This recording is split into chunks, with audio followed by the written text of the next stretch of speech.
Automobilul din clipul de astăzi este la propriu o vedetă de film, fiind favorita regizorului Sergiu Nicolaescu, care a adus acest autoturism pe marele ecran în multe producții legendare, printre care aș putea să enumăr doar câteva, ca Ultimul cartuș, Un comisar acuză, Cu mâinile curate, Revanșa sau Supraviețuitorul. Însă acest lucru este unul perfect normal și de așteptat, fiind vorba de un automobil american produs în perioada interbelică, iar acest regizor și actor este cunoscut pentru producțiile sale ce evocă acea perioadă de timp.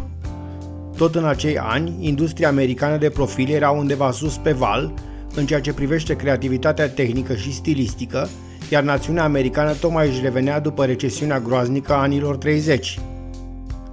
Așadar, Buick, la fel ca ceilalți constructori de pe noul continent, se străduiau din toate puterile să ofere cumpărătorului automobile tot mai bine realizate și atrăgătoare, cu atât mai mult că America încă nu intrase în război și așadar toate resursele se îndreptau doar către producția civilă.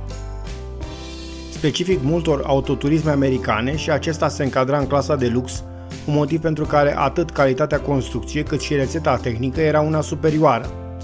Tot pentru că vorbim despre un autoturism american, Buick 40 Special este o mașină de mari dimensiuni, unde atât lungimea cât și ampatamentul depășesc 5 și respectiv 3 metri lungime. De fapt, mașina întrece în unele cazuri masivele SUV-uri moderne, iar acest lucru se întâmplă și datorită înălțimii mari a mașinilor din acea perioadă. Și nu le întrece doar în materie de dimensiuni, ci și ca motorizări, Buick-ul având un motor cu o cilindrie ce depășește ușor 4 litri și are numai puțin de 8 cilindri față de unele SUV-uri moderne care abia ating 1,5 litri și uneori chiar 3 cilindri.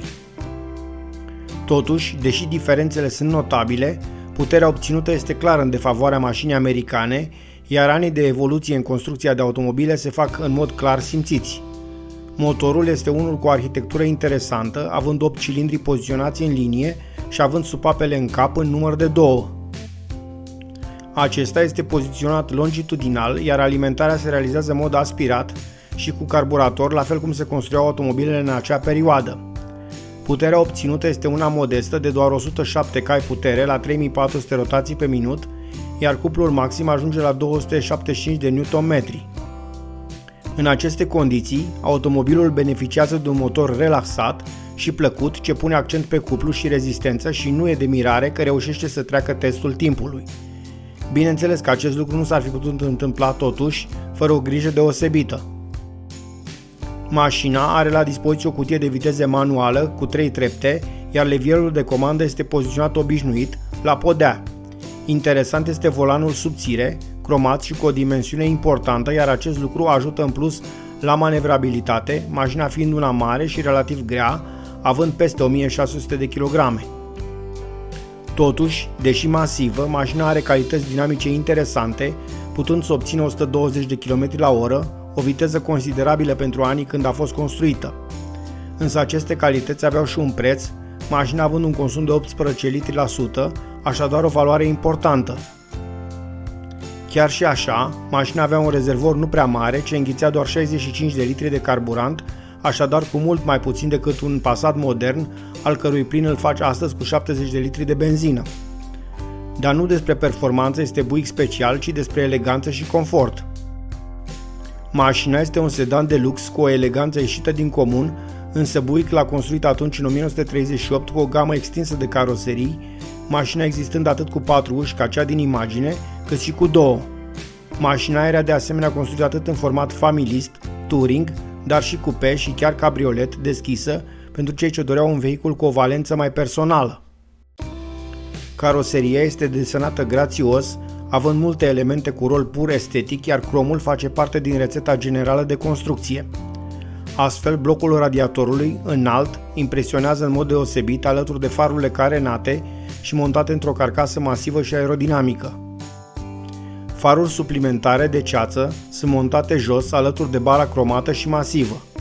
Pe laterale, elementele cromate subliniază linia caroseriei, iar în zona motorului acestea fac o notă distinctă, transformând un simplu radiator lateral într-o operă de artă. Ce este plăcut de asemenea la acest autoturism sunt clanțele ușilor aflate împreună, la mijloc, și care oferă o notă de eleganță aparte. De remarcat că portierele ușilor din spate se deschid astfel, în mod invers, aceasta fiind o modă specifică a acelor ani. Roțile cu capace cromate și având cunoscuta dungă albă și aduc și ele aportul la imaginea luxoasă a acestei mașini. Aripile învăluie trenul de roți elegant și mașina dispune chiar și de un prag de o dimensiune însemnată.